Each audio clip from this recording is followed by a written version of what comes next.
Pai do Senhor, meus queridos. Hoje o assunto é altar e fidelidade. Nós somos o altar hoje. Hoje somos o altar, né? A palavra de Deus, ela fala em 1 Reis, capítulo 13, sobre o rei Jeroboão, né? Um rei idólatra, qual que ele também construiu um bezerro de ouro, né? E Deus envia um homem para pregar, não para Jeroboão, mas para o altar, né? Esse daí é o mistério da palavra. Deus fala para o homem pregar para o altar, né? Exatamente na hora que ele está pregando para o altar vai e se fende, né? E racha e a cinza cai no chão. E as palavras dele sobre o altar é assim: e clamou contra o altar com a palavra do Senhor, e disse: altar, altar, assim diz o Senhor, eis que um filho nascerá à casa de Davi, cujo nome será Josias, o qual sacrificará sobre ti os sacerdotes dos altos, que queimam e sobre ti incenso, e ossos dos homens se queimarão sobre ti, né? Essa palavra aqui foi as palavras que o homem de Deus pregou sobre o altar, né?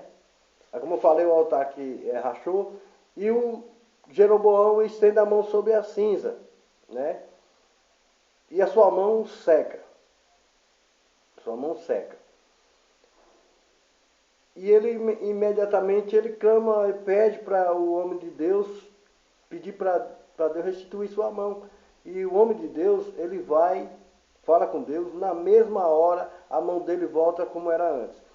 Isso vem a nos deixar bem claro que quando a gente somos fiéis a Deus, o que pedimos a Ele, Ele não tardará em cumprir, né? A gente que somos muitos afoitos, né? Ansiosos, que queremos tudo na nossa hora, no nosso momento, né? Mas a gente tem que saber que é o momento de Deus. O momento de Deus foi naquela hora imediatamente, amém. Pode ser também na sua vida, alguma petição que você tenha que fazer, mas você como altar, você tem que ser o sacrifício também. Nosso corpo é o altar e a nossa vida tem que ser um sacrifício durante a nossa trajetória na terra. Porque se você retroceder, voltar atrás do que você escolheu, né, a partir do momento que você ergueu sua mão, aceitou Jesus, seguiu um novo caminho, a palavra de Deus diz que nos céus é escrito o nosso nome no livro da vida. A gente temos que ser fiéis até o fim. Esse é o segredo, é fidelidade, né? Temos que ser fiéis, temos que permanecer, para que no final receberemos a coroa da vitória. Então, esse homem de Deus, esse profeta, a partir do momento em que ele, por intermédio dele, a mão do rei Jeroboão foi sarada, Jeroboão, ele faz promessas para o homem de Deus, para que o homem de Deus ficasse ali, na casa dele, ele daria alimento, riqueza, mas o homem de Deus, ele mesmo falou que se ele desse a metade do seu reinado, ele não ficava. Esse é outro mistério. A gente não pode trocar nossa fidelidade a Deus por coisas mundanas, por dinheiro, por cargos em igrejas, que muitas aí igrejas colocam você em cargos para tentar calar você, para que você não possa expressar a verdade que Deus coloca no seu coração. Meus amados, tem igrejas aí que ela oculta a palavra de Deus. Eles só falam o que eles acham agradável, né? Vemos aí sempre, você ligar a televisão, dá até náuseas você vê essa teoria da prosperidade, as idolatrias que tem na igreja, escudo da fé, tapete de fogo, objetos sendo adorados, né, para garantir nomes de homens aí que estão cada vez mais crescendo em bens materiais, né, e o povo sem poder expressar o que verdadeiramente Deus quer, que é a verdade, a santificação da gente. A gente tem que ser santificado, a gente tem que abandonar tudo que nos afasta de Deus. E uma das principais coisas que a Bíblia nos ensina é idolatria, e as idolatrias estão aí camufladas dentro dessas igrejas. E os homens, eles colocam você num cargo, aí você se sente superior, o seu ego sobe, né, toma uma proporção enorme,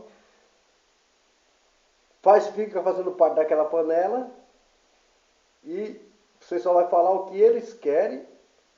E também, se você aceitou aquilo, é porque exatamente você também nasceu para aquilo, né? Porque a palavra de Deus é bem clara. Existe vaso de honra e vaso de desonra. Então, meus amados, aí esse homem de Deus, depois que ele fala que não aceita nem a metade do trono do Jeroboão, ele vai embora. Só que nessa cidade, né, a palavra de Deus, ela fala assim, ó, e morava em Betel um profeta velho, e vieram seus filhos e contaram-lhe tudo o que o homem de Deus fizera naquele dia em Betel. E as palavras que disseram ao rei, né? Aí o pai dele falou, né? Perguntou qual foi o caminho que ele tomou, e os filhos foram e disseram, né, que ele estava lá, e ele mandou colocar a sela na sua mula e foi atrás do homem de Deus. Quando ele encontrou o homem de Deus, ele fez um convite, exatamente o mesmo convite que Jeroboão tinha feito a ele, de comer lá na casa dele. E ele falou, não, ele deu a mesma resposta, não, Deus falou para que eu não bebesse e nem comesse nada nessa terra e nem voltasse pelo mesmo caminho, né? E o que aconteceu? Ele fala, eu sou um profeta. Quando ele fala que ele é um profeta, as resistências espirituais do homem de Deus se desarmaram, né? Porque quando você está falando com uma pessoa que não é crente, que não é evangélico, é um jeito. Agora, quando você vai falar com uma pessoa que é também servo, diz que é servo de Deus, nós falamos de coração aberto. Então ele aceitou aquilo. Só que nesse exato momento, esse homem estava sendo usado pelo inimigo para que o homem de Deus fosse contra a palavra de Deus.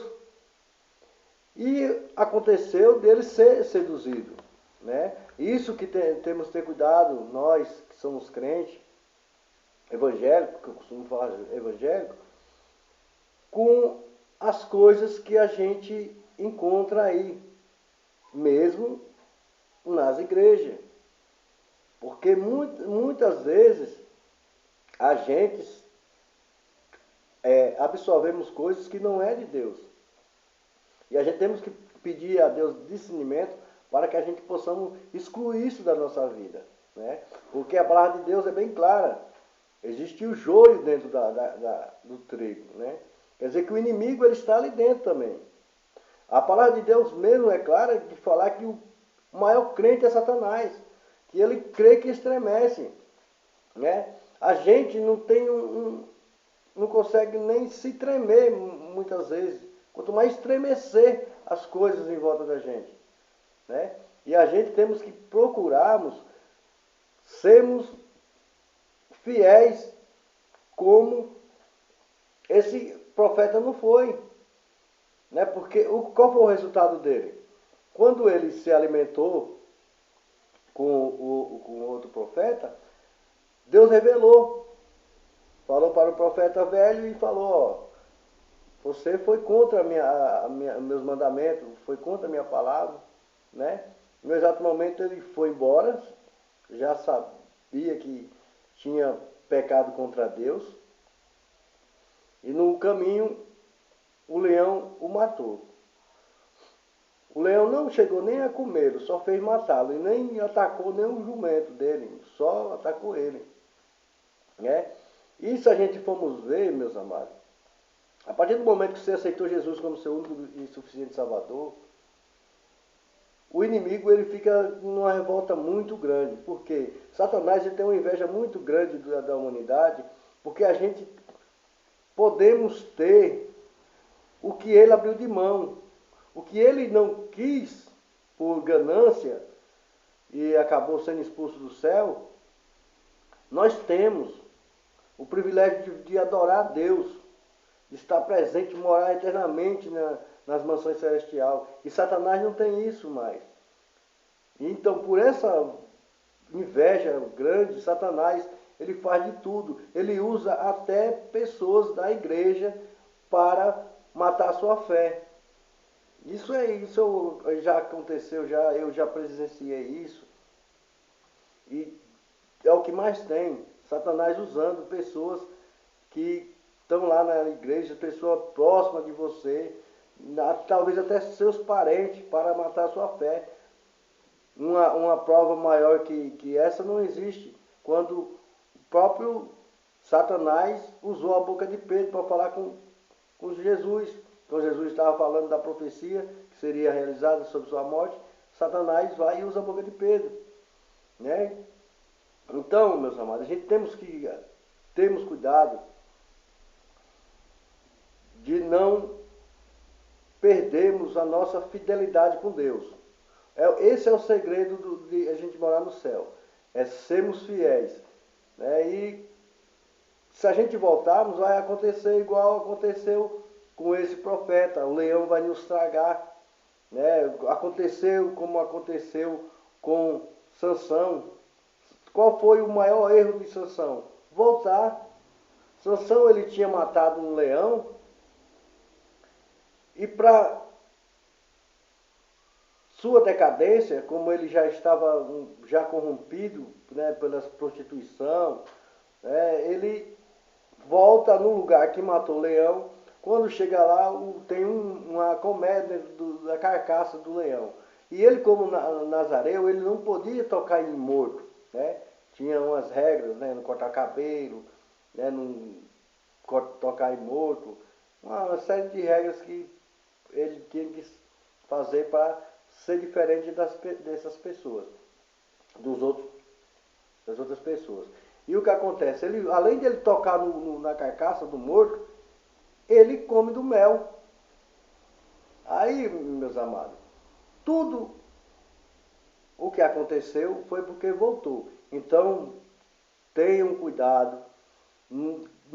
Eu sei que várias vezes acontece de dentro de nós um sentimento de nós abandonar a caminhada, porque é difícil. É difícil, eu sei, eu sinto na pele isso, porque eu tenho a minha opinião. Quando eu leio a Bíblia, eu tenho a minha opinião sobre o que a palavra de Deus quer falar comigo, e muitos não pensam dessa forma. Muitos estão acostumados a ouvir o que os outros falam, e aí eles falam do jeito agradável, que seduz, né? Aquele passando um olhinho, né? Botando a mão na cabecinha. E eu não penso assim, eu gosto de falar o que a Bíblia nos ensina. O que você é com Deus e o que você é sem Deus. Se você estiver com Deus, você é forte. Agora, se você estiver sem Deus, você já está morto, né? Então, meus amados, a palavra de Deus que hoje eu quero deixar essa mensagem para vocês é essa: fidelidade. Vamos ser fiéis até o fim para que nós possamos conseguir a coroa da vitória. E não vamos, quando vir um pensamento de de desistir, de voltar atrás, repreenda que é o inimigo querendo tragar a tua vida, meu amado. E a paz do Senhor e que Deus abençoe a todos.